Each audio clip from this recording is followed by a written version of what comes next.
اعوذ باللہ من الشیطان الرجیم بسم اللہ الرحمن الرحیم الطلاق مرتان فامساک بمعروف او تسریح باحسان صدق اللہ العظیم۔ پچھلی نشست میں جو مضامین آئے تھے ان میں سے ایک کے بارے میں مجھے احساس ہوا کہ میں نے ایک بات شروع کی تھی لیکن نامکمل رہ گئی۔ آیت الاختلاف کے بارے میں نے عرض کیا تھا کہ وحدت ادیان کے فلسفے کا ایک جز صحیح ہے، ایک غلط ہے۔ صحیح جز کی وضاحت تو ہو گئی کہ یہ تمام جتنے بھی دنیا میں مذاہب ہیں اور دین ہیں یہ سب اسی دین حق سے نکلی ہوئی شاخیں ہیں۔ دین حق سے پگڈنڈیاں مڑی ہیں، صراط مستقیم سے پگڈنڈی مڑی ہے، کوئی بہت دور نکل گئی اور اس کا یوں سمجھیے کہ پہچانی ہوئی صورت بھی پہچانی نہیں جاتی، اتنی دور ہو گئی کہ اس کا اس دین حق کے ساتھ اب کوئی رشتہ نظر ہی نہیں آتا۔ کچھ اتنے دور نہیں ہوئے، قدرے قریب رہے، لیکن سب کی بنیاد ایک ہے۔ ظاہر بات ہے کہ حضرت آدم کی نسل سے بات شروع ہوئی ہے، حضرت آدم کی اولاد ایک ہی امت تھی۔ یہ تفرقے جو بھی ہوئے بعد میں ہوئے ہیں۔ تو وحدت ادیان اس اعتبار سے صحیح ہے کہ دنیا میں تمام ادیان، تمام نظام، تمام مذاہب جو ہیں وہ در حقیقت ایک ہی دین حق کی بگڑی ہوئی شکلیں ہیں، بدلی ہوئی شکلیں ہیں، لیکن اسی سے نکلی ہوئی شاخیں ہیں جنہوں نے شکلیں اپنی بدل لی ہیں۔ غلط حصہ یہ کہ اب جو یہ سب کچھ موجود ہے ان کو ایک کہنا یہ جہالت ہے۔ اب ان کو ظاہر بات ہے کہ ان کی شکلیں اتنی ہو چکی ہیں مختلف ایک دوسرے سے، اور اتنی ان میں تحریفات ہو چکی ہیں، اتنا تغیر و تبدل ہو چکا ہے کہ اب ان کو ایک کہنا موجودہ شکل میں یہ در حقیقت فتنہ ہے اور جہالت ہے۔ دوسری بات جو آخری مضمون آیا تھا 28ویں رکوع میں، دیکھیے اس کی ایک تمہید ہے، وہ سمجھ لیجئے۔ انسانی تمدن کا اہم ترین اور بنیادی ترین مسئلہ کیا ہے تمدن کا؟ ایک ہے انسانی زندگی کا مسئلہ۔ انسانی زندگی کا سب سے پہلا مسئلہ وہی ہے کہ جو حیوانی زندگی کا بھی ہے، اپنی مادی ضروریات، پیٹ کھانے کو مانگتا ہے، سب سے پہلے یہی ہے، اس میں کوئی شک نہیں۔ لیکن اس کے بعد جب دو انسان ملتے ہیں اور اس سے تمدن شروع ہوتا ہے، اس کا سب سے بڑا مسئلہ ہے انسان کی شہوت۔ اللہ نے دو جنسیں بنا دی ہیں، مرد ہیں، عورت ہیں، اور ان دونوں کے درمیان تعلق سے نسل آگے چلتی ہے۔ اب اس معاملے کو کیسے ہارنس کیا جائے، کیسے منظم کیا جائے، یہ جذبہ بہت پوٹنٹ ہے۔ جو فرائڈ نے کہا ہے، بس وہ یوں سمجھیے کہ ذرا زیادہ مرچ مسالہ لگا دیا، ورنہ اس میں کوئی شک نہیں کہ یہ بہت ہی پوٹنٹ جذبہ ہے انسان کا۔ انسٹنکٹ جو ہے، سیکس کا انسٹنکٹ، وہ بہت مضبوط ہے، بہت قوی ہے۔ لیکن جو شے جتنی قوی ہو اتنا ہی اسے پھر، جو گھوڑا جتنا منہ زور ہو اتنا ہی اس کو لگام دینا جو ہے وہ آسان نہیں ہوتا، اس کے لیے پھر مشقت کرنی پڑتی ہے۔ تو اب اگر تو اس سیکس کو اوپن کر دیا جاتا، کھلا سیکس، فری سیکس، آج کل یہ لفظ استعمال ہوتا ہے، فری سیکس، کیوس ہوتا، تمدن میں فساد ہو جاتا۔ اس کے لیے شادی کا معاملہ کہ ایک عورت کا ایک مرد کے ساتھ رشتہ رہے، سب کو معلوم ہو کہ یہ اس کی بیوی ہے، یہ اس کا شوہر ہے، تاکہ اس طریقے سے نسب کا معاملہ بھی چلے اور ایک خاندانی ادارہ وجود میں آئے۔ ورنہ تو خاندانی ادارہ بس کیسے وجود میں آئے گا؟ فری سیکس میں تو خاندانی ادارہ وجود میں آ ہی نہیں سکتا۔ تو شادی کا، نکاح کا یہ رشتہ جو ہے یہ اللہ تعالیٰ نے اختیار کیا اور یہ انسانوں کو سکھایا۔ اب اس میں مرد اور عورت کیا بالکل برابر ہیں؟ اس سے بڑی حماقت کوئی نہیں، اس لیے کہ کسی بھی ادارے کے دو برابر کے سربراہ نہیں ہو سکتے۔ اتنی موٹی بات ہے کہ اگر آپ کسی ایک محکمے کے دو ڈائریکٹر بنا دیں، بات غلط ہو جائے گی، خراب ہو جائے گی۔ ایک ڈائریکٹر، مینیجنگ ڈائریکٹر، دوسرے 10 ڈائریکٹر بنا دیجیے آپ، لیکن اوپر ایک ہوگا، جنرل مینیجر ایک ہوگا، ڈپٹی مینیجر 10 رکھ دیجیے۔ ہر ادارے میں اگر نظم قائم کرنا ہے تو ایک اوپر ٹاپ پر ہونا چاہیے۔ لہذا جب ایک مرد اور ایک عورت، مرد اور عورت انسان ہونے کے ناطے بالکل برابر ہیں، ایک ہی باپ کے نطفے سے بیٹا بھی ہے، بیٹی بھی ہے، ایک ہی ماں کے رحم میں بھائی نے بھی پرورش پائی ہے اور بہن نے بھی، اس اعتبار سے وہ برابر ہیں۔ شرف انسانیت میں، نوع انسانی کی حیثیت سے، human dignity and honour, they share both equally, absolutely equally. لیکن جب ایک مرد اور ایک عورت مل کر خاندان کے بنیاد رکھتے ہیں تو اب یہ برابر نہیں رہے۔ جیسے انسان سب برابر ہیں، لیکن چپڑاسی اور افسر برابر نہیں ہے، اس کے کچھ اور اختیارات ہیں، اس کے کچھ اور اختیارات ہیں، اس کے کچھ اور فرائض ہیں، اس کے کچھ اور فرائض ہیں۔ اس طریقے سے اس رشتے کے معاملے میں اور یہ بھی نوٹ کر لیجئے کہ یہی وجہ اس قدر تفصیل کے ساتھ سب سے پہلے احکام قرآن میں دیے جا رہے ہیں اسی آئلی قوانین کے متعلق. لیکن تمدن کی جڑ بنیاد یہ ہے، یہاں سے خاندان بنتا ہے، اور خاندانوں کے اجتماع کا نام معاشرہ ہے. خاندان کا نظام، اب ہمارا پاکستانی جو معاشرہ ہے، اگر ہماری 14 کروڑ تعداد ہے اس وقت، 7 افراد ایک خاندان کے اگر آپ شمار کر لیں تو آپ سمجھیے اتنے خاندان ہماری دنیا میں اس وقت موجود ہیں. 2 کروڑ خاندان ہیں، ان خاندانوں پر مشتمل ہے. خاندان کا ادارہ مستحکم ہوگا، معاشرہ مستحکم ہو جائے گا. خاندان کے ادارے میں صلاح ہوگی، فلاح ہوگی، معاشرے میں صلاح و فلاح آئے گی. وہاں فتور ہوگا، فساد ہوگا، بے چینی ہوگی، ظلم ہوگا، ناانصافی ہوگی، وہاں کنفلکٹس ہوں گے، میاں اور بیوی میں جو ہے جھگڑے ہو رہے ہوں گے، تو اولاد کی تو جو ہے پھر وہاں تربیت صحیح نہیں ہو سکتی، ان کی تربیت میں منفی چیزیں شامل ہو جائیں گی. تو یہ ساری چیزیں جس کی وجہ سے بڑی تفصیل سے قرآن مجید میں احکام دیے گئے ہیں آئلی قوانین. ان میں جہاں تک یہ معاملات ہے، طلاق کا معاملہ ہے، اس میں برابر نہیں ہے. شادی کرنے میں عورت کو بھی حق ہے، وہ شادی سے انکار کر دے، جبر نہیں کیا جا سکتا. ایک مرتبہ وہ نکاح میں آ گئی ہے تو اب شوہر کا پلڑا بھاری ہے. شوہر اسے طلاق دے سکتا ہے، اگر ظلم کے ساتھ دے گا اللہ کے ہاں جواب دہی کرے گا اور سب پکڑ ہو جائے گی، لیکن اختیار ہے. وہ خود طلاق نہیں دے سکتی، البتہ طلاق حاصل کر سکتی ہے خلا جسے ہم کہتے ہیں. وہ عدالت کے ذریعے سے، بڑوں کے ذریعے سے، رشتہ داروں کے ذریعے سے خلا کرے، لیکن طلاق دینے کا حق اس کو برابر نہیں ہے مرد کی طرح. اسی طرح اگر ایک طلاق دی تھی مرد نے اور اب یہ عدت پوری نہیں ہوئی ہے، وَبَعُولَتُهُنَّ أَحَقُّ بِرَدِّهِنَّ، اب وہ کہے تو نے طلاق دے دیا، میں تیرے گھر میں بسنے کو تیار نہیں ہوں، نہیں، اختیار مرد کا ہے. عدت کے اندر 3 مہینے کے اندر وہ اس کو واپس لے سکتا ہے. اس کو طلاق رجعی کہتے ہیں.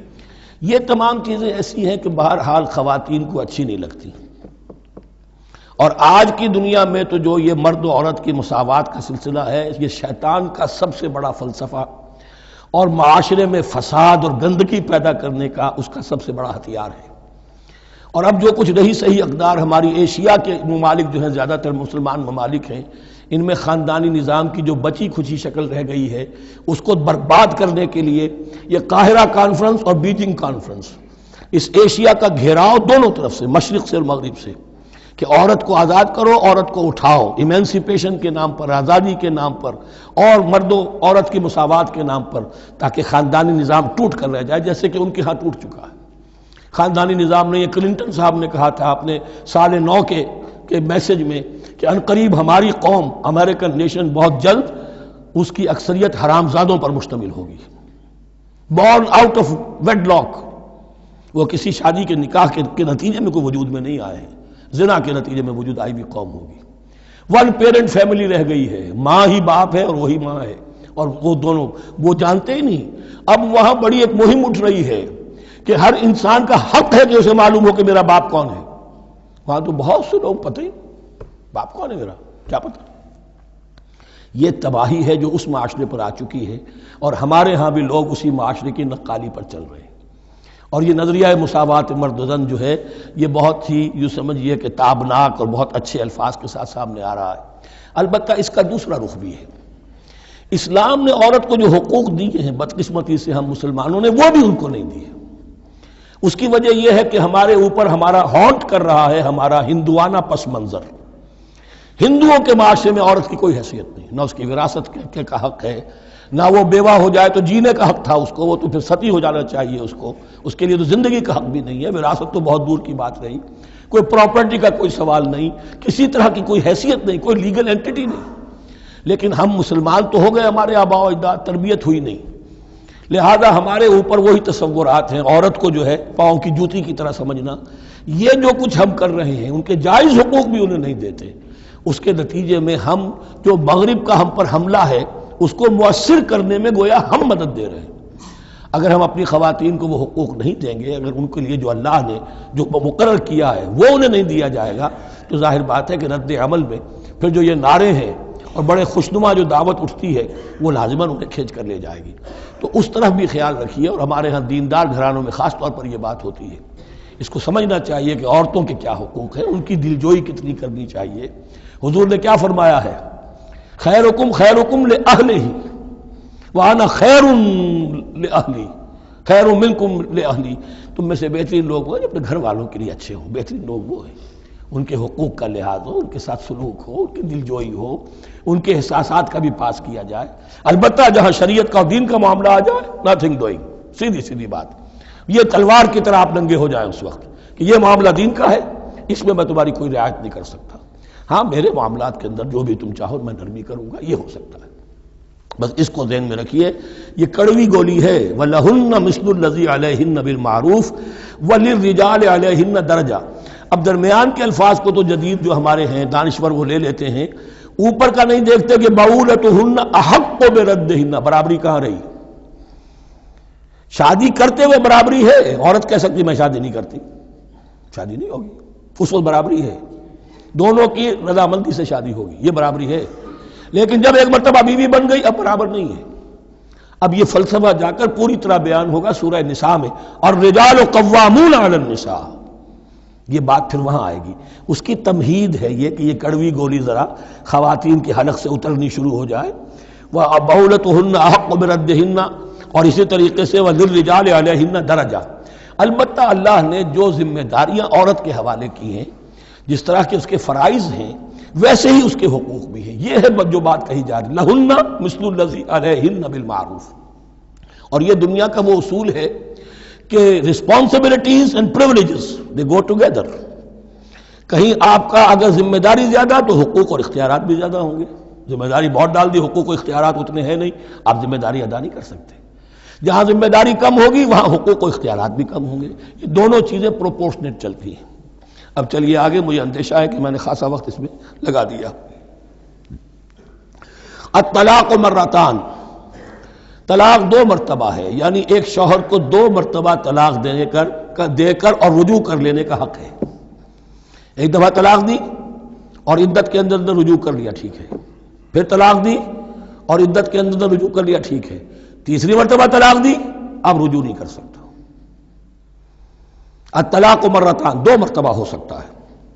فَإِمْسَاكٌ بِمَعْرُوفٍ أَوْ تَسْرِيحٌ بِإِحْسَانٍ، اب اس کے بعد فیصلہ کرو، یا تو روکو اس کو اپنے گھر میں تو وہ بھی نیکی کے ساتھ، بھلائی کے ساتھ، تنگ کرنے کے لیے نہیں، پریشان کرنے کے لیے نہیں، اور تسریح بِإِحْسَان، یا رخصت کر دینا ہے ایک اچھے بھلے طریقے سے، بھلے مانسوں کی طرح خوبصورتی کے ساتھ، روکو تو بھلائی کے لیے، اور اگر رخصت کرنا ہے تو خوبصورت انداز میں۔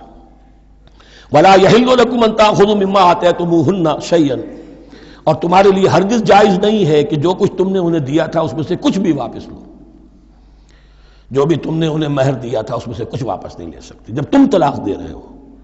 ہاں اگر عورت طلاق مانگے تو اسے اپنے مہر میں سے کچھ چھوڑنا پڑے گا، یہ دوسری بات ہے، لیکن جب بر طلاق دے رہا ہے تو پھر وہ نہیں روک اس کو اس میں سے جو بھی کچھ دیا ہو، یہاں تک کہ آیا ہے کہ اگرچہ تم نے ان کو احداہن قنطارا، سونے کے ڈھیر دیے ہوں، ان میں سے بھی کچھ نہیں لے سکتے واپس۔ وَلَا يَحِلُّ لَكُمْ أَن تَأْخُذُوا مِمَّا آتَيْتُمُوهُنَّ شَيْئًا إِلَّا أَن يَخَافَا أَن لَا يُقِيمَا حُدُودَ اللَّهِ، البتہ اگر وہ دونوں یہ سمجھیں کہ ہم حدود اللہ کو قائم نہیں رکھ سکیں گے، مراد کیا ہے کہ فیملی لائف کے ضمن میں جو اللہ نے احکام دیے ہیں، جو آداب ہیں، جو ان کے مقاصد ہیں، وہ ہمارے مابین اتنی موافقت مزاجی نہیں ہے کہ ہم ساتھ چل سکیں۔ ایک عورت اگر یہ محسوس کرتی ہے فَإِنْ خِفْتُمْ أَلَّا يُقِيمَا حُدُودَ اللَّهِ فَلَا جُنَاحَ عَلَيْهِمَا فِي مَا افْتَدَتْ بِهِ، پھر اگر اس کا یہ خیال ہے کہ یہ نہیں رکھ سکیں گے تو پھر کوئی حرج نہیں ہے ان دونوں پر کہ جو کچھ دے دلا کر عورت فدیے میں اپنے آپ کو چھڑا لے، یعنی کہہ کہ ٹھیک ہے تم نے مجھے 10 لاکھ مہر دیا تھا، میں 5 لاکھ تمہیں واپس کرتی ہوں، یا تم نے 10 لاکھ کا میرا مہر رکھا تھا، میں خلا مانگ رہی ہوں، میں صرف 5 لاکھ کا تم سے تقاضا کرتی ہوں، اسے اپنے مہر میں سے کچھ چھوڑنا ہوگا، یہ فدیہ ہے۔ تلک حدود اللہ فلا تعتدوها، یہ اللہ کے حدود ہیں، ان سے تجاوز مت کرو۔ دیکھیے روزے وغیرہ کے ضمن میں فلا تقربوها، اور یہاں فلا تعتدوها، اس لیے کہ یہاں بڑے دھڑلے سے آدمی جو ہے وہ ان حدود کو پامال کر جاتے ہیں، قانون یہی رہ جاتا ہے، روح اس کی ختم ہو جاتی ہے۔ وَمَن يَتَعَدَّ حُدُودَ اللَّهِ فَأُولَٰئِكَ هُمُ الظَّالِمُونَ، اور جو اللہ کے حدود سے تجاوز کرتے ہیں وہی ظالم لوگ ہیں۔ فَإِن طَلَّقَهَا، اب اگر تیسری مرتبہ طلاق دے دی، الطلاق مرتان تو ہو چکا نا، اس کے بارے میں سارے احکام آ گئے، لیکن اب اگر دے دی مراد ہے تیسری مرتبہ، فَإِن طَلَّقَهَا فَلَا تَحِلُّ لَهُ مِن بَعْدِ حَتَّىٰ تَنكِحَ زَوْجًا غَيْرَهُ، تو اب وہ اس کے لیے جائز نہیں ہوگی جب تک کہ وہ عورت کسی اور شوہر سے شادی نہ کرے، اس کو حلالہ کہتے ہیں۔ لیکن یہ حلالہ کروانا یا کرنا اور کسی کے ساتھ یہ معاہدہ کرنا تم شادی کر لو پھر طلاق دے دینا، اس پر لعنت فرمائی ہے، حضور نے لعنت فرمائی ہے۔ اور ہمارے ہاں علم میں آتی ہے، یہ بات سننے میں آتی ہے کہ بہت سے علماء نے اس کو دھندا بنا رکھا ہے۔ حلالہ مولوی مشہور ہیں مختلف شہروں کے اندر،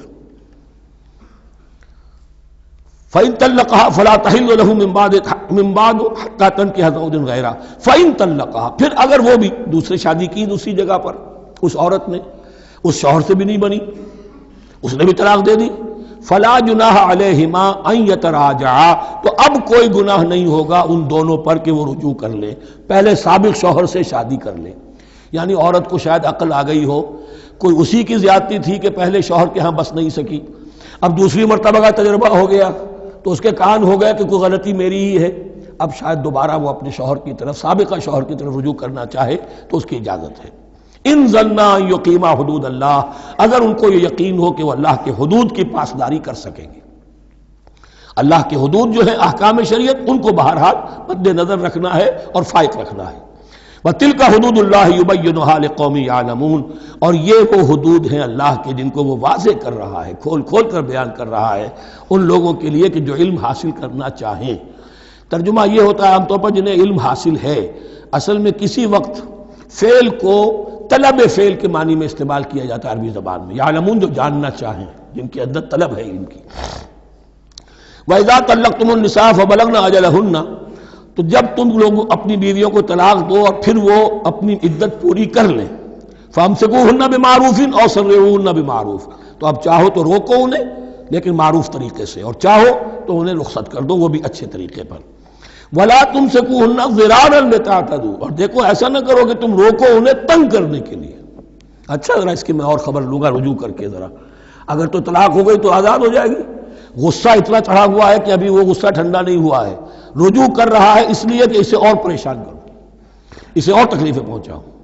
تو اب یہ کیا ہوا، قانون تو اجازت دے رہا ہے لیکن تم نے قانون کا مذاق اڑایا، تم نے اللہ کی دی ہوئی اس اجازت کا ناجائز استعمال کیا۔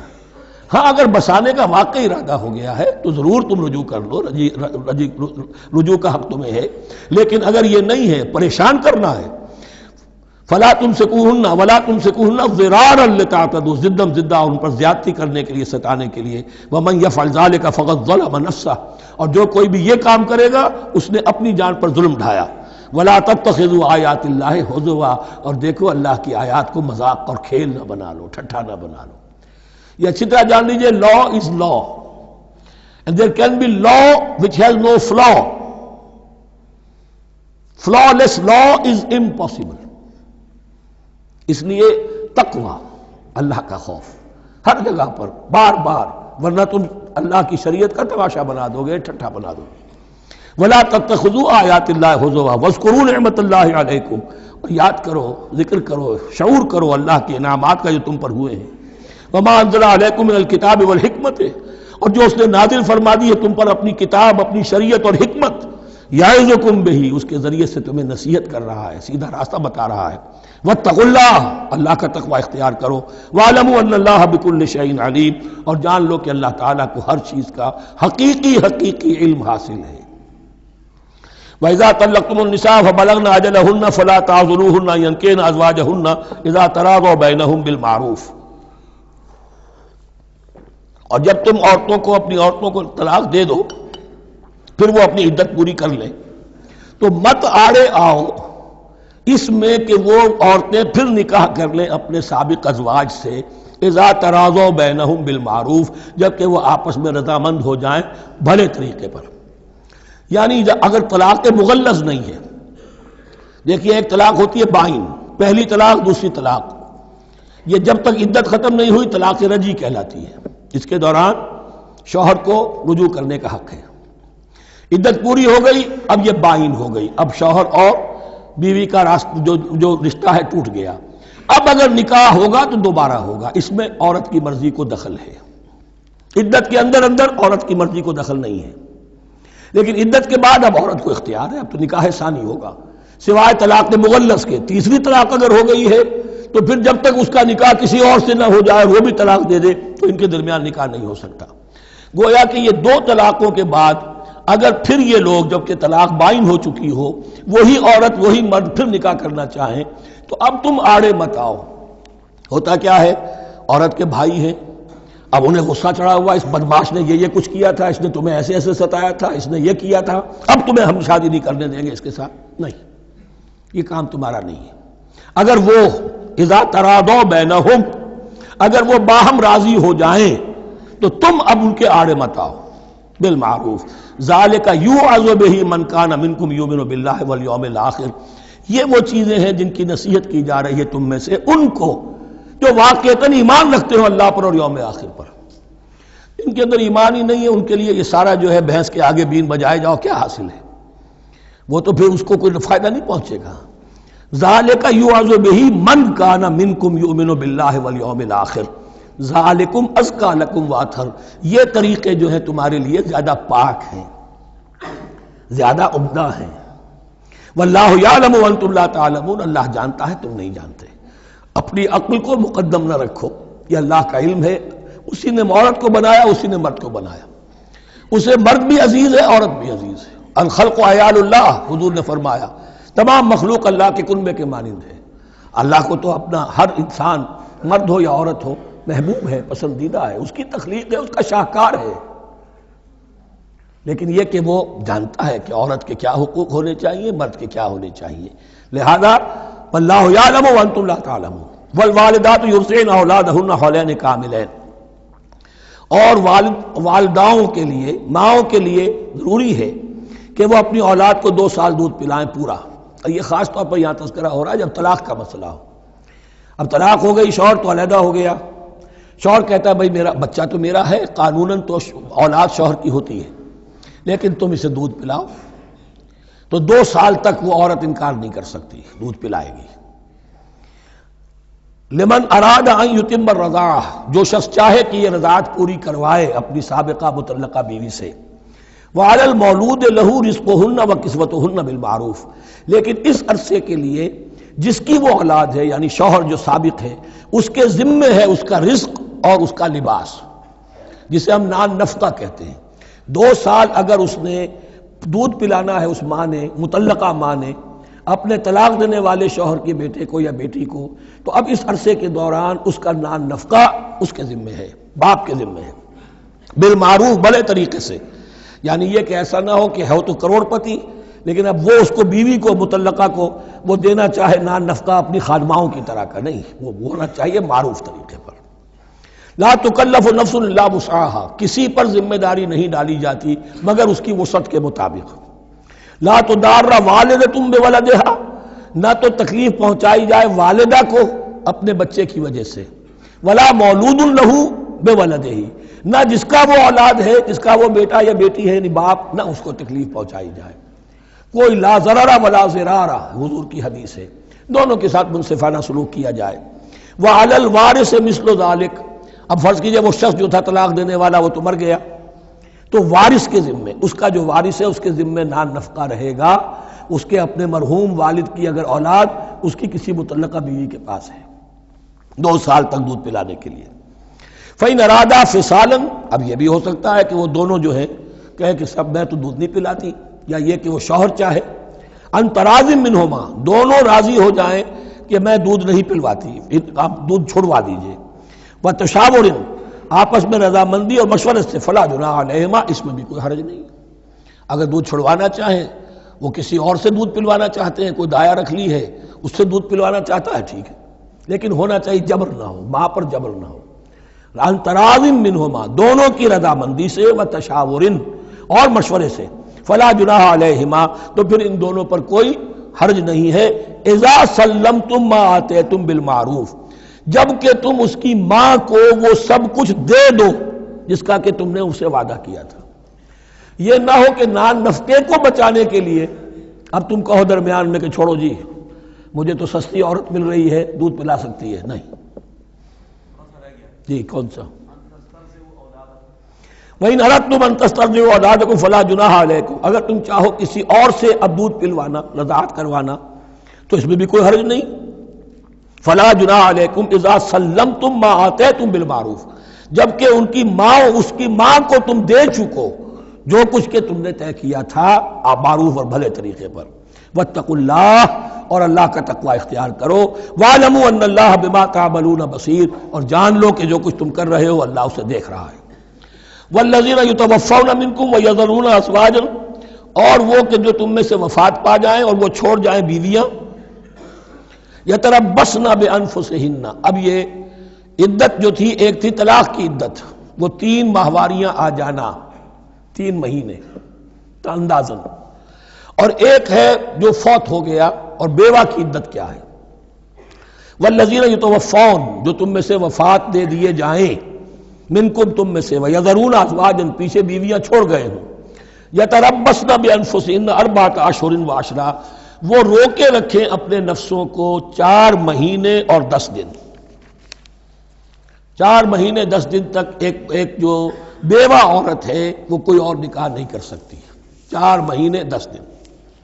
فَإِذَا بَلَغْنَ أَجَلَهُنَّ، اور جب وہ اپنی اس مدت تک پہنچ جائیں، یعنی پوری ہو گئی مدت عدت کی، فَلَا جُنَاحَ عَلَيْكُمْ فِي مَا فَعَلْنَ فِي أَنفُسِهِنَّ، تو تم پر کوئی گناہ نہیں ہے اس معاملے میں جو وہ اپنے بارے میں کریں. اب وہ آزاد ہے، نکاح کر سکتی ہے.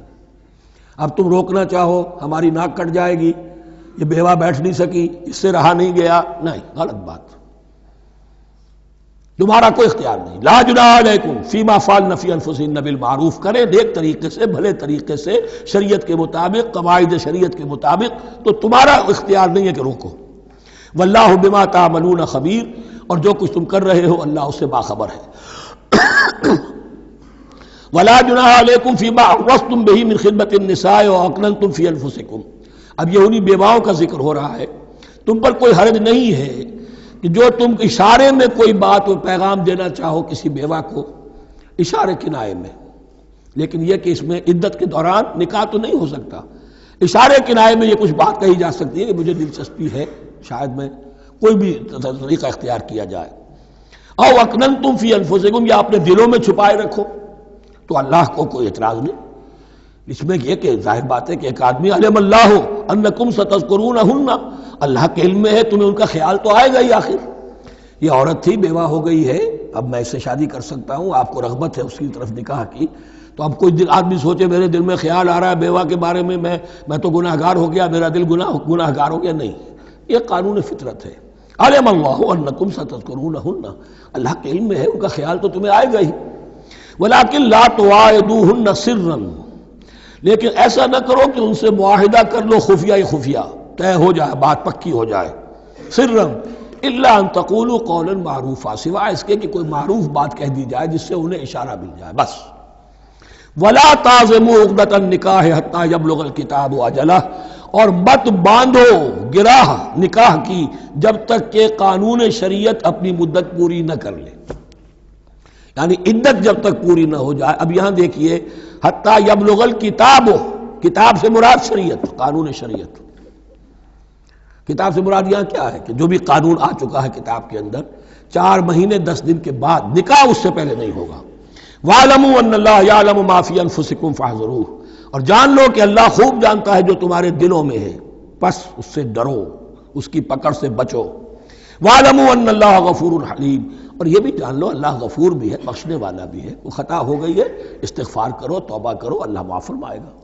اور حلیم ہے، وہ فوراً نہیں پکڑتا بلکہ ڈھیل دیتا ہے، مہلت دیتا ہے، اگر چاہو تو تم توبہ کر لو.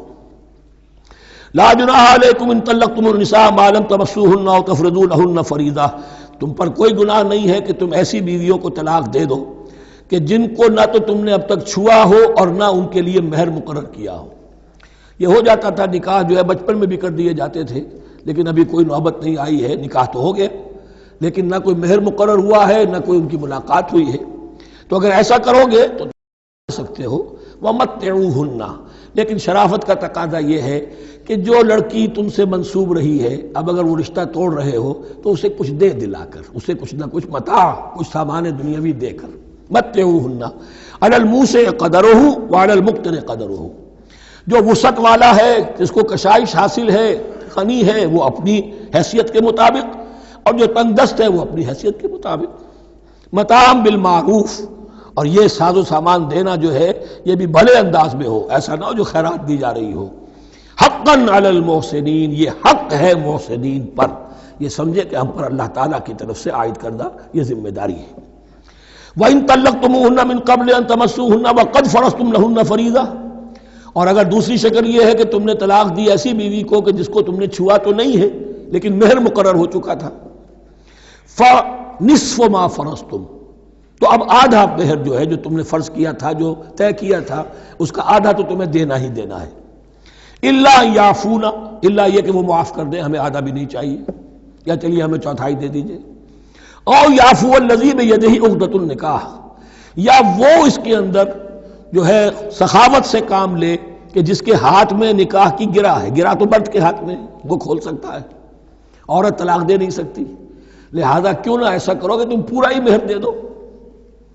فرمایا وَأَن تَعْفُوا، اگر تم درگزر کرو اور زیادہ دو، اقرب للتقویٰ، یہ تقویٰ سے قریب تر ہے۔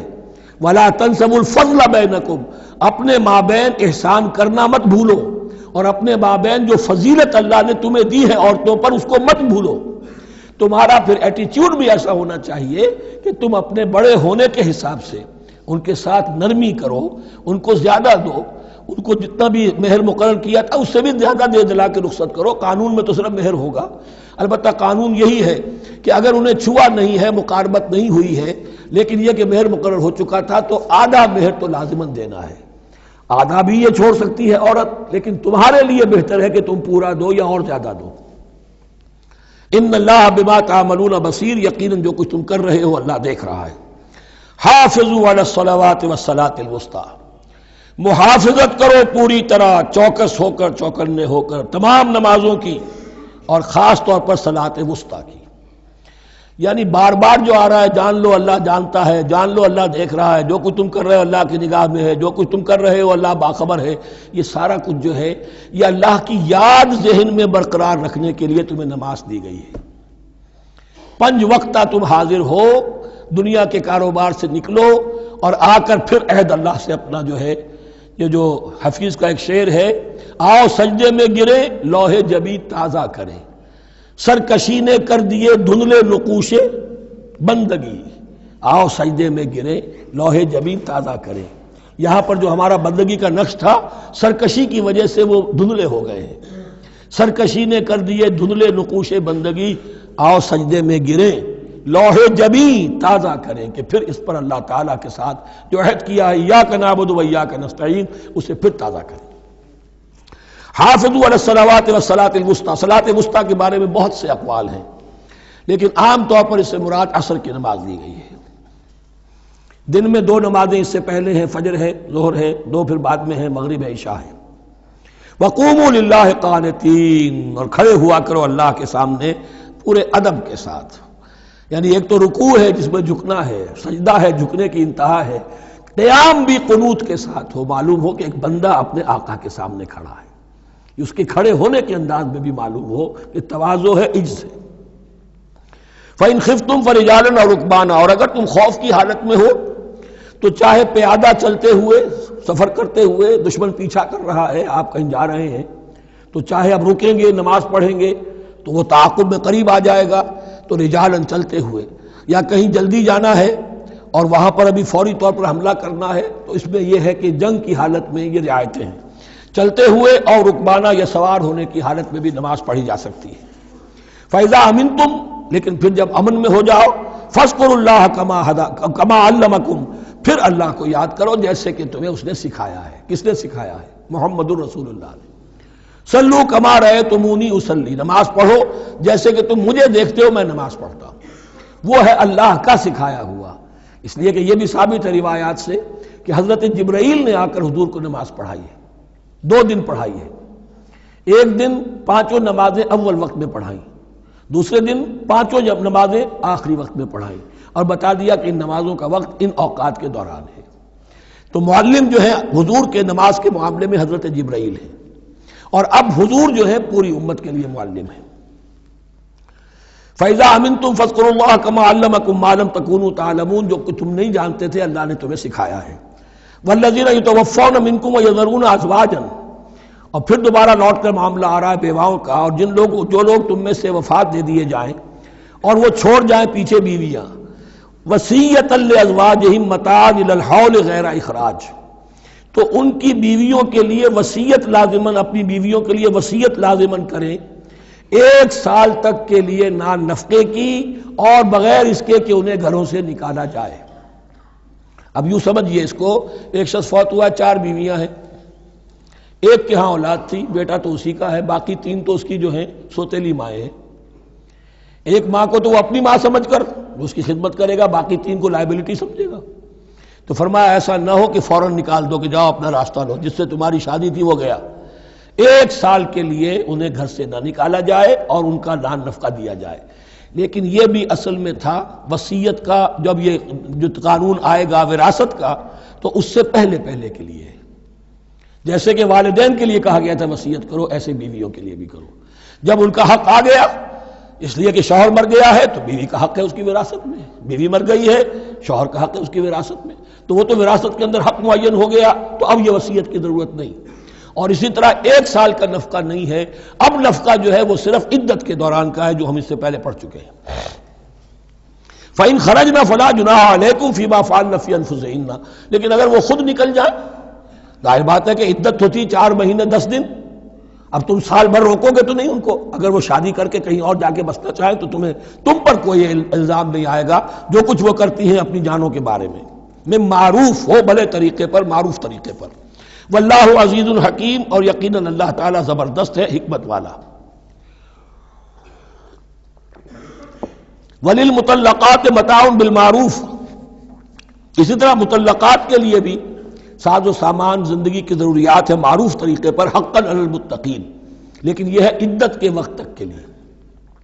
اسی معاملے میں شاہ بانو کیس میں ایک جو فیصلہ دیا تھا، یہ کلکتہ ہائی کورٹ نے، اس پر پھر ہندوستان میں ایجیٹیشن ہوا۔ اس نے یہ فیصلہ دیا تھا کہ کوئی مسلمان اپنی بیوی کو طلاق دے دے تو اب وہ بیوی اگر تو دوسری شادی کر لے تب تو بات دوسری ہے، ورنہ جب تک زندہ رہے گی اس طلاق دینے والے پر اس کا نان نفقہ جو ہے رہے گا پوری زندگی تک۔ اس پر مسلمانوں نے کہا، بھارت کے مسلمانوں نے، یہ ہماری شریعت میں دخل اندازی ہے، شریعت نے صرف عدت تک کا حق رکھا ہے مطلقہ کے لیے، تم ساری زندگی کہاں سے لا رہے ہو؟ پھر وہ فساد ہوا، پھر بہت سے لوگوں نے جانیں دیں، پھر جو ہے ایجیٹیشن ہوا، لیکن پھر راجیو گاندھی کو گھٹنے ٹیکنے پڑے، اور پھر قانون بنا دیا گیا بھارت میں کہ کوئی عدالت ہندوستان کی including supreme court of India مسلمانوں کے آئلی قوانین میں دخل نہیں دے سکتی۔ میں سلام کیا کرتا ہوں مسلمانان بھارت کو، ہمارے ہاں ایک ڈکٹیٹر نے، فوجی ڈکٹیٹر نے آئلی قوانین بنائے، جنہیں سنیوں نے، شیعوں نے، اہل حدیث نے، بریلویوں نے، دیوبندیوں نے اور جماعت اسلامی کی ٹاپ کی قیادت سب نے یہ کہا کہ یہ غلط قوانین ہیں، اور وہ آج تک چل رہے ہیں۔ ایک اور ملٹری عامر 11 برس تک یہاں پر، لمن الملک اليوم، میرے لیے ہے بادشاہی، میں ہوں مقتدر اعلیٰ، مقتدر قادر مطلق، یہ کہتا وہ چلا گیا اور اس قوانین کو جو کا تو برقرار رکھا ہے۔ اسی پر بھی میں نے شورا سے استعفیٰ دیا تھا ان کے، لیکن مسلمانوں نے وہاں پر یہ بات بھی نہیں ہونے دی کہ جب قرآن شریعت کا حکم جو ہے وہ یہ ہے کہ مطلقہ کو عدت تک کے لیے دان نفقہ ہے تو ساری زندگی کا کوئی معاملہ نہیں۔ کذالک یبین اللہ لکم آیاتہ لعلکم تعقلون، اسی طرح اللہ تعالیٰ تمہارے لیے اپنی آیات کو واضح کر رہا ہے تاکہ تم عقل سے کام لو اور سمجھو۔ اب جو 2 رکوع اگلے آ رہے ہیں یہ بڑے اہم ہیں اس اعتبار سے کہ یہ تاریخ بنی اسرائیل کا غزوہ بدر ہے جس کا تذکرہ ہوگا۔ میں ایک بات آپ کو بنی اسرائیل کی تاریخ کی بتا چکا ہوں کہ جب حضرت موسیٰ کے انتقال کے بعد یوشع ابن نون کی سرکردگی میں انہوں نے جہاد کیا، قتال کیا تو فلسطین فتح ہو گیا، لیکن انہوں نے چھوٹی چھوٹی حکومتیں 12 بنا لی اور آپس میں لڑتے بھی رہے۔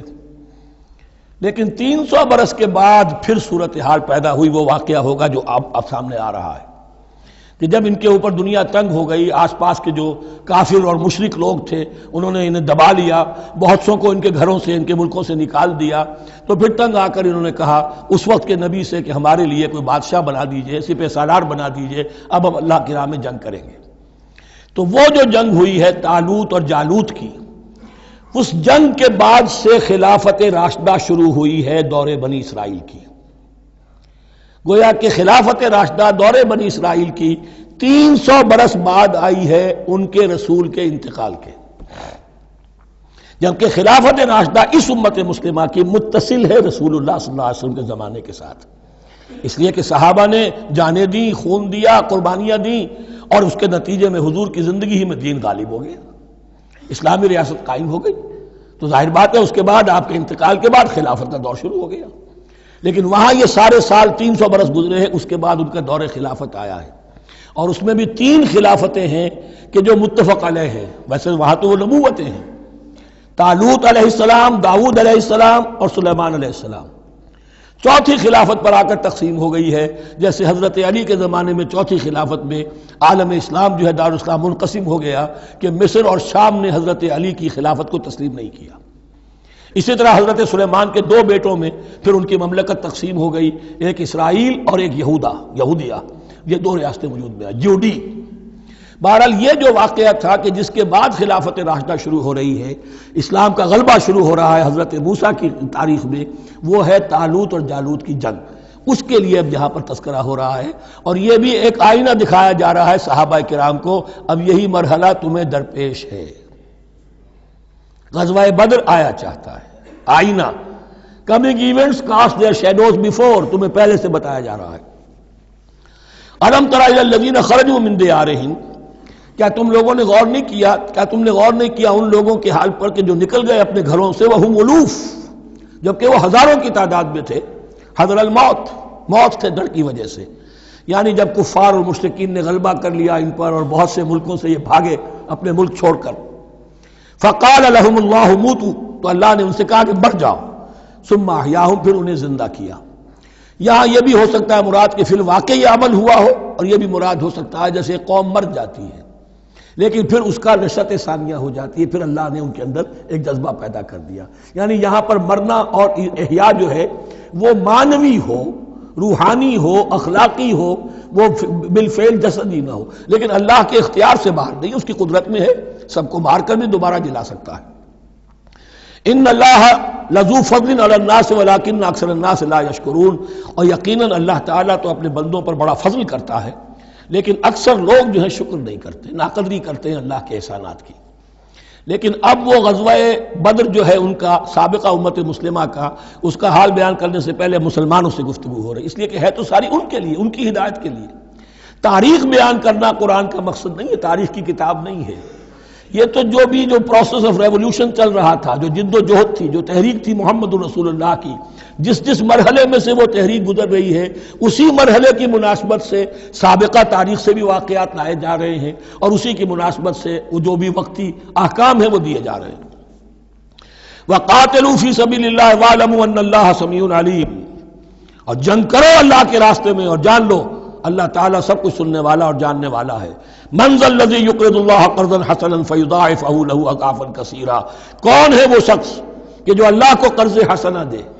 یہ انفاق جب کیا جاتا ہے خالص اللہ کے دین کے لیے، تو اللہ کہتا ہے یہ میرے ذمہ قرض ہے، دین میرا ہے، تم میرے دین کو غالب کرنا چاہتے ہو، میری حکومت قائم کرنا چاہتے ہو، تو جو کچھ اس میں خرچ کرو گے وہ مجھ پر قرض ہے، قرض حسنہ ہے۔ من ذا الذی یقرض اللہ قرضا حسنا فیضاعفہ لہ، تو اللہ اس کو اس کے لیے بڑھاتا رہے، دگنا کرتا رہے، اضعافا کثیرا، دگنا چوگنا، بہت گنا۔ واللہ یقبض ویبسط، اور اللہ کے اختیار میں کسی چیز کو چھوٹا کر دینا، سکیر دینا، اور کھول دینا اور کشائش کر دینا۔ وَإِلَيْهِ تُرْجَعُونَ، اور اسی کی طرف تمہیں لوٹا دیا جائے گا۔ یہاں دیکھیے یہ دونوں چیزیں، جہاد بالنفس اس کی آخری شکل قتال، اور جہاد بالمال اس کے لیے پہلے لفظ آ رہا تھا انفاق، اب قرض حسنہ، اللہ کو قرض حسنہ۔ الم تر الی الملأ من بنی اسرائیل من بعد موسیٰ، کیا تم نے غور نہیں کیا موسیٰ کے بعد بنی اسرائیل کے سرداروں پر، ملا من بعد موسیٰ، اذ قالوا لنبی لہم، جبکہ انہوں نے اپنے نبی سے کہا، یہ تو میں آپ کو حدیث سنا چکا ہوں، کوئی وقت ایسا نہیں گزرا حضرت موسیٰ کے بعد کہ نبی کوئی نہ کوئی موجود نہ رہا ہو، حضرت عیسیٰ تک۔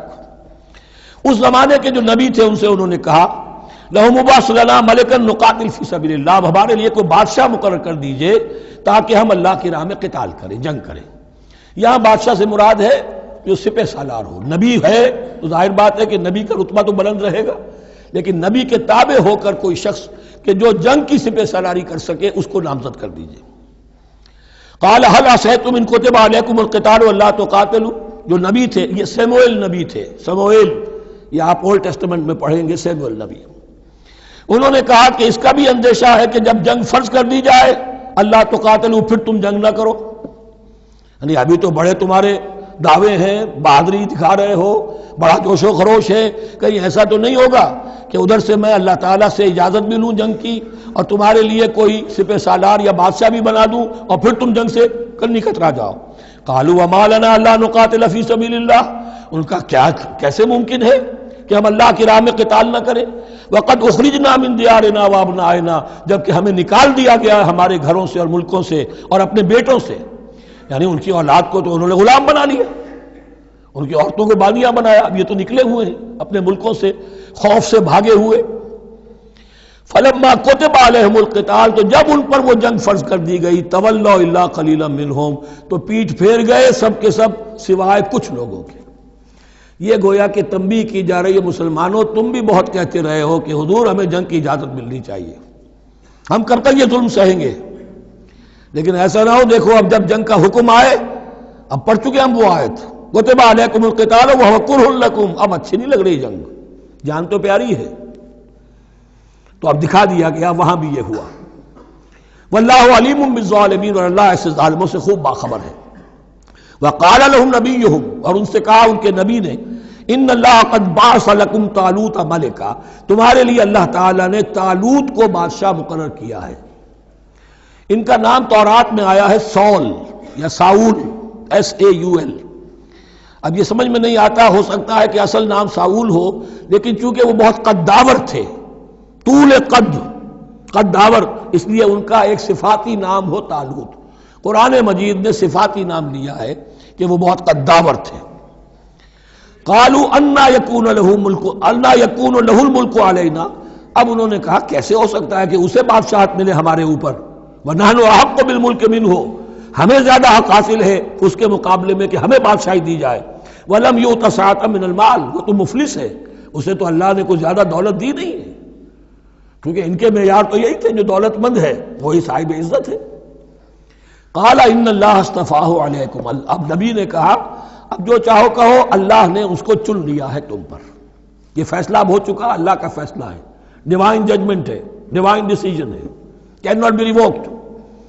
وزادہ بسطۃ فی العلم والجسم، اور اسے کشادگی عطا کی ہے علم اور جسم دونوں چیزوں میں، قداور ہے، طاقتور ہے، اور اسی طریقے سے علم اور فہم دیا ہے۔ تم دولت دیکھتے ہو، اللہ نے چنا ہے ان دو چیزوں کی بنا پر، جسمانی طاقت، جسمانی قوت، اس دور میں ظاہر بات ہے اس کی بہت ضرورت تھی، اور دوسرے یہ کہ اسے علم دیا ہے، فہم دیا ہے، سمجھ دی ہے، دانش دی ہے۔ واللہ یؤتی ملکہ من یشاء، اور اللہ تعالیٰ جس کو چاہتا ہے اپنی بادشاہت دے دیتا ہے۔ واللہ واسع علیم، اللہ بہت سمائی والا ہے، واسع، اس کی وسعت جو ہے وہ اتھا ہے، اور علیم، اور سب کچھ واسع علیم، جاننے والا ہے، یعنی وہ جس کو جو کچھ دیتا ہے بربنائے علم دیتا ہے، کون اس کا مستحق ہے۔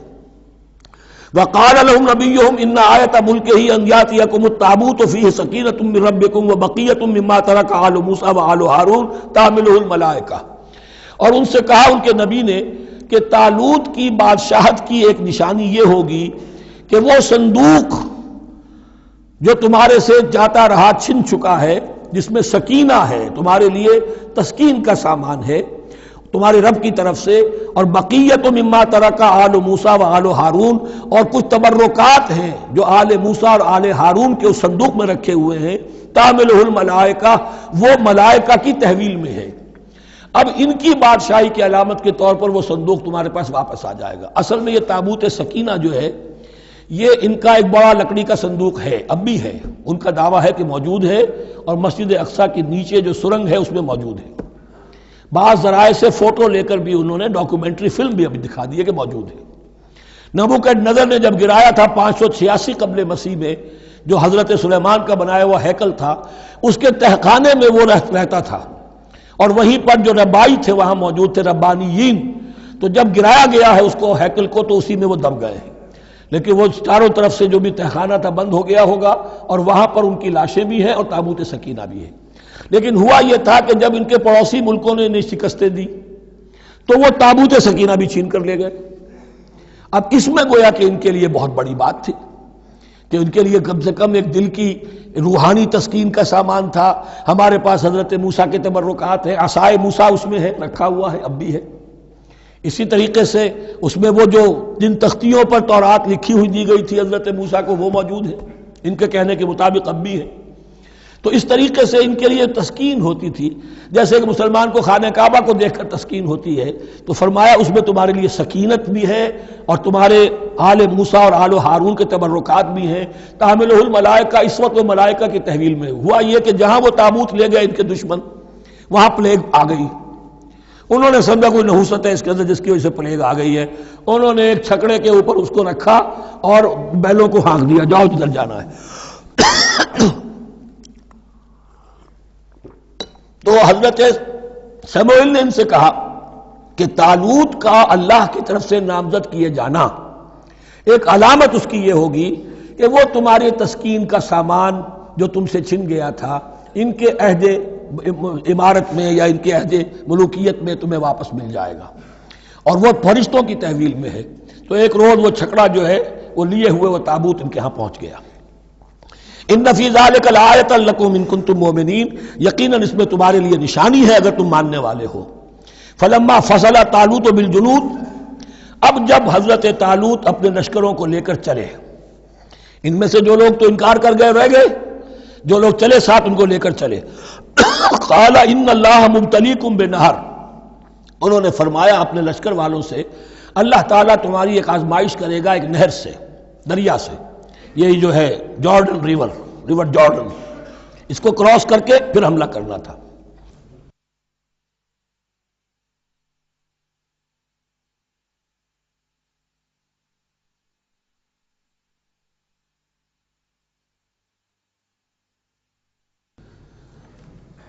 بسم اللہ اولہ وآخرہ.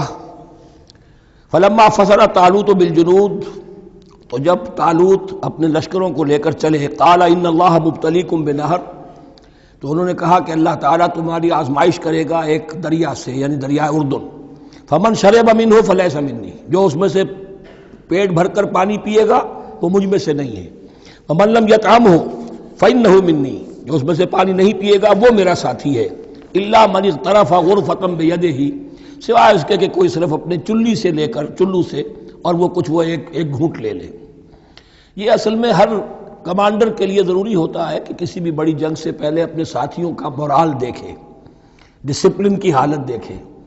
تو جیسے حضور نے بھی غزوہ بدر سے قبل مشاورت کی تھی کہ مسلمانوں ایک لشکر آ رہا ہے جنوب سے کیل کانٹے سے لیس، اور ایک قافلہ آ رہا ہے شمال سے، اور اللہ نے ان دو میں سے ایک کا وعدہ کیا تمہیں ضرور ملے گا، بتاؤ کدھر چلیں. اندازہ ہو گیا کچھ لوگ جو کمزوری دکھا رہے تھے انہوں نے کہا چلیں جی پہلے قافلہ لوٹ لیں، اور جو لوگ تھے باہمت انہوں نے کہا جو حضور آپ کی ارادہ ہو، جو آپ کا منشا ہو. تو یہاں بھی انہوں نے اس سے ٹیسٹ کیا ہے کہ آیا وہ میرے حکم کی پابندی کرتے ہیں یا نہیں کرتے. فشربوا منہ، تو ان سب نے بہتوں نے پیا اس میں سے خوب جی بھر کر. الا قلیلا منہم، سوائے ان میں سے بہت کم تعداد میں. فلما جاوزہ ہوا والذین آمنوا معہ، تو جب گزرے اس دریا کے پار اترے وہ اور وہ لوگ جو ان کے ساتھ ساتھی اب اہل ایمان رہے تھے. یعنی پہلی سکریننگ پہلے ہو چکی تھی جو قتال ہی کے منکر ہو گئے تھے، اور اس کے بعد دوسری ہو گئی ہے کہ جو اس چھلنی میں سے نہیں نکل سکے، وہ پانی پی کر بے سدھ ہو گئے. یہ ایسا ہی ہے جیسے غزوہ احد میں حضور صلی اللہ علیہ وسلم کے ساتھ 1000 آدمی مدینے سے نکلے تھے اور پھر عین وقت پر 300 آدمی ساتھ چھوڑ کر چلے گئے.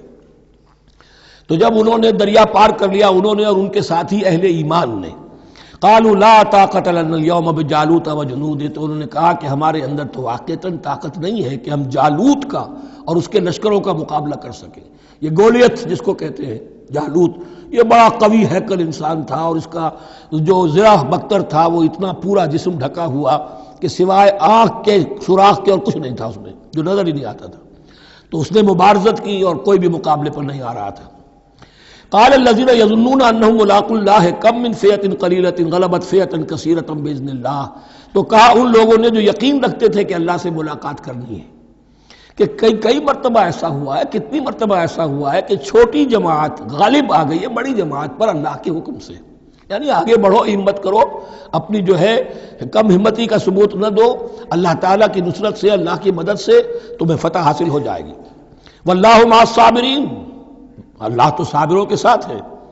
ولما برزوا لجالوت وجنودہ، تو جب وہ سامنے آئے جالوت اور اس کے لشکروں کے، برزا ظاہر ہو جانا، سامنے آمنے سامنے آ جانا، اب ادھر ان کا لشکر ہے طالوت علیہ السلام کا، اور ادھر وہ جالوت کا لشکر ہے۔ قالوا، اب انہوں نے دعا کی، ربنا افرغ علینا صبرا، اے اللہ ہم پر صبر انڈھیل دے۔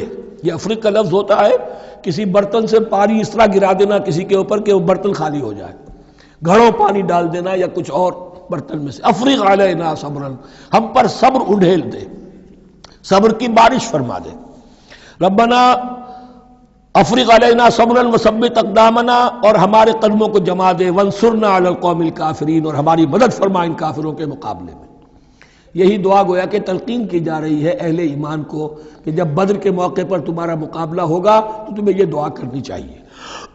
فَهَزَمُوهُمْ بِإِذْنِ اللَّهِ، تو انہوں نے بھگا دیا ان کو اللہ کے حکم سے، اللہ کے اذن سے، اللہ کی مشیت سے۔ وَقَتَلَ داود جالوتا، اور قتل کیا جالوت کو داود نے۔ یہ داود جو ہے تورات سے معلوم ہوتا گڈریے تھے، جنگلوں میں رہتے تھے اپنی بھیڑیں بکریاں لے کر، اور ان کے پاس ایک گوپیا ہوتا تھا، اس گوپیے کے اندر پتھر رکھ کر اس کو گھما کر وہ مارتے تھے، لیکن نشانہ اتنا صحیح تھا کہ اس سے وہ کہتے تھے کہ میں شیروں کے جبڑے توڑ دیتا ہوں۔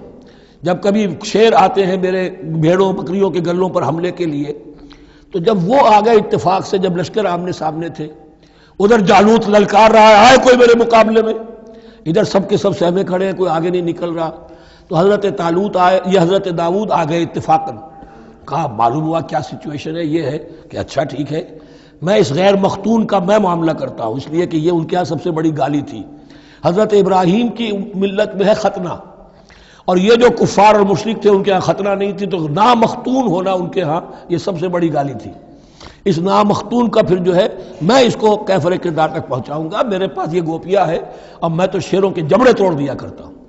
انہوں نے پھر وہ پتھر رکھ کر اور گھمایا ہے، اور سیدھا وہ آنکھ کے سوراخ سے اس کے بھیجے کے اندر اتر گیا، اور اس طریقے سے قتل داود و جالوتا، داود نے جالوت کو قتل کیا، اور اللہ تعالیٰ نے پھر ان کو جو براتب عطا کیے، وَآتَاهُ اللَّهُ الْمُلْكَ وَالْحِكْمَةَ وَعَلَّمَهُ مِمَّا يَشَاءُ۔ ایک تو یہ کہ طالوت علیہ السلام نے اپنی بیٹی کا نکاح ان سے کر دیا، داماد ہو گئے، اور پھر انہی کو وارث بنایا، یہ بادشاہ ہوئے۔ اللہ نے ان کو ہی ملک دیا، حکومت دی، بادشاہت دی، اور حکمت بھی دی، نبوت بھی دی، یہ دونوں اعتبارات سے ان کو اللہ تعالیٰ نے سرفراز فرمایا۔ وَعَلَّمَهُ مِمَّا يَشَاءُ، اور پھر اسے سکھایا جو کچھ کہ اللہ نے چاہا۔ وَلَوْلَا دَفْعُ اللَّهِ النَّاسَ بَعْضَهُمْ بِبَعْضٍ، اور اگر اس طریقے سے اللہ ایک گروہ کو دوسرے کے ذریعے سے دفع نہ کرتا رہے، زمین میں فساد ہوتا ہے تو اللہ تعالیٰ کوئی شکل ایسی پیدا کرتا ہے کہ کسی اور گروہ کو سامنے لا کر مفسدوں کا خاتمہ کرتا ہے۔ اگر ایسا نہ ہوتا، وَلَوْلَا دَفْعُ اللَّهِ النَّاسَ بَعْضَهُمْ بِبَعْضٍ لَفَسَدَتِ الْأَرْضُ، تو زمین میں فساد ہی فساد پھیل گیا ہوتا۔ اللہ تعالیٰ نے ان جنگوں کے ذریعے سے ہر بڑا فرعون جو آتا، ہر فرعون موسیٰ، اللہ تعالیٰ نے کوئی نہ کوئی اس کے لیے علاج تجویز کیا ہوا ہے۔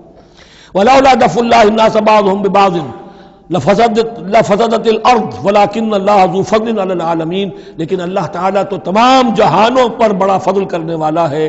تلک آیات اللہ نتلوها علیک بالحق، یہ اللہ کی آیات ہیں جو ہم پڑھ کر آپ کو سنا رہے ہیں حق کے ساتھ۔ یہ قول گویا کہ حضرت جبرائیل کی طرف منسوب ہوگا، یہ اللہ کی آیات ہیں اے مسلمانوں، اے محمد صلی اللہ علیہ وسلم، جو ہم آپ کو سنا رہے ہیں حق کے ساتھ۔ وَإِنَّكَ لَمِنَ الْمُرْسَلِينَ، اور یقیناً اے محمد صلی اللہ علیہ وسلم آپ رسولوں میں سے ہیں۔ تِلْكَ الرُّسُلُ فَضَّلْنَا بَعْضَهُمْ عَلَى بَعْضٍ، ایک بہت اہم قانون بیان ہو رہا ہے، ان رسولوں میں سے ہم نے بعض کو بعض پر فضیلت دی ہے۔ یہ میں پہلے بیان کر چکا ہوں کل، تفریق بین الرسل کفر ہے، تفضیل یہ قرآن سے ثابت ہے، کوئی افضل ہے اور کوئی مفضول ہے، کسی کو کسی اعتبار سے فضیلت ہے، کسی کو کسی اور اعتبار سے فضیلت، جزوی فضیلت ہے مختلف لوگوں کی ہو سکتی ہے، کلی فضیلت تمام انبیاء اور رسول پر محمد الرسول اللہ کو حاصل ہے۔ تلک الرسل فضلنا بعضهم علی بعض منهم من کلم اللہ، ان میں سے وہ بھی تھے جن سے اللہ نے کلام فرمایا، حضرت موسیٰ علیہ السلام۔ ورفع بعضهم درجات، اور بعضوں کے اور کسی اعتبار سے درجات بڑھا دیے۔ وآتینا عیسی ابن مریم، اور ہم نے عیسیٰ ابن مریم کو البینات بڑے کھلے معجزے دیے، وَأَيَّدْنَاهُ بِرُوحِ الْقُدُسِ اور ان کی مدد فرمائی حضرت جبرائیل کے ساتھ۔ وَلَوْ شَاءَ اللَّهُ مَا اقْتَتَلَ الَّذِينَ مِن بَعْدِهِمْ مِن بَعْدِ مَا جَاءَتْهُمُ الْبَيِّنَاتُ، لیکن اللہ چاہتا تو یہ آپس میں نہ لڑتے جھگڑتے، نہ یہودیوں کی آپس میں جنگیں ہوتی، نہ یہودیوں اور نصرانیوں کی ہوتی، نہ نصرانیوں کے فرقے ایک دوسرے سے لڑتے۔ وَلَوْ شَاءَ اللَّهُ مَا اقْتَتَلَ الَّذِينَ مِن بَعْدِهِمْ مِن بَعْدِ مَا جَاءَتْهُمُ الْبَيِّنَاتُ، اس کے بعد کہ ان کے پاس واضح تعلیمات آ چکی تھیں۔ وَلَٰكِنِ اخْتَلَفُوا، لیکن انہوں نے اختلاف کیا۔ فَمِنْهُم مَّنْ آمَنَ وَمِنْهُم مَّنْ كَفَرَ، ان میں وہ بھی ہیں جو ایمان لے آئیں گے اور ان میں وہ بھی ہیں جو کفر پر اڑ گئے ہیں۔ وَلَوْ شَاءَ اللَّهُ مَا اقْتَتَلُوا، اگر اللہ چاہتا ان پر لازم کر دیتا، یعنی جبراً تکوینی طور پر، تو اختلاف نہ کرتے جھگڑتے نہ۔ ولیکن اللہ یفعل ما یرید، لیکن اللہ تو کرتا ہے جو چاہتا ہے۔